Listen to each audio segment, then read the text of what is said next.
Plačioji muzikos mylėtojų auditorija vos atrado šauniuosius Fused Mark, o jau tenka su jais atsisveikinti. Ir už ką šiuos talentingus žmonės mes išsiuntėm į Eurovizijos nasrus. Ypač dabar, kai tamsta mokytoja paaiškino, kas per monstrai yra tie gėjai. O juk Eurovizija tai gėjų karnavalas, visi seniai tą žino. Tai štai ir suės jie ten mūsų Fused Markus su visu Viktorijos kuodu. Teisybę sakė ta tamsta mokytoja. Norit įrodymų? Štai prašom. Ryti Fused Markus gėjai kanibalai jau pradėjo nuo drabužių.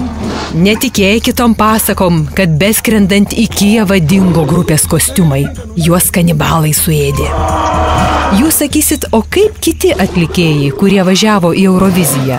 Ir kaip jie gyvi nesuėsti parvyko? Mes jums atsakysime.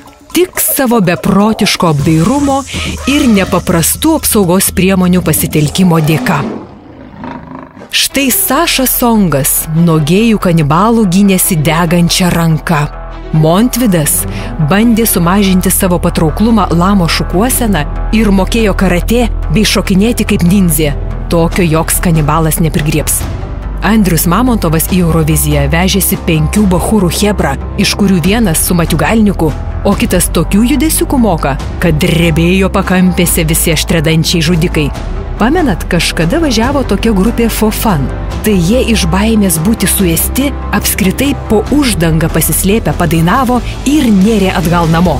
Na, dar buvo toks drąsuolis Andrius Pojavis. Vienas į Euroviziją išvažiavo, bet juo net kanibalai nesusidomėjo. Beje, dar vienas įrodymas apie tų kanibalų darbelius. Jurgis Didžiulis į Euroviziją, tai su visais Inkulto išvažiavo. O kur dabar Inkulto? Vienintelis Jurgis išsigelbėjo. Matyt, kanibalai Kolumbijos mafijos išsigando. Ir tokių pavyzdžių milijonai.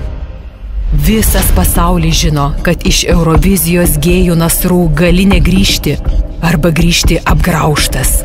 Tie patys lordi monstrų kostiumais galvoja dėl šou puošėsi? Ne, tik troško tiems kanibalams neskanus pasirodyti.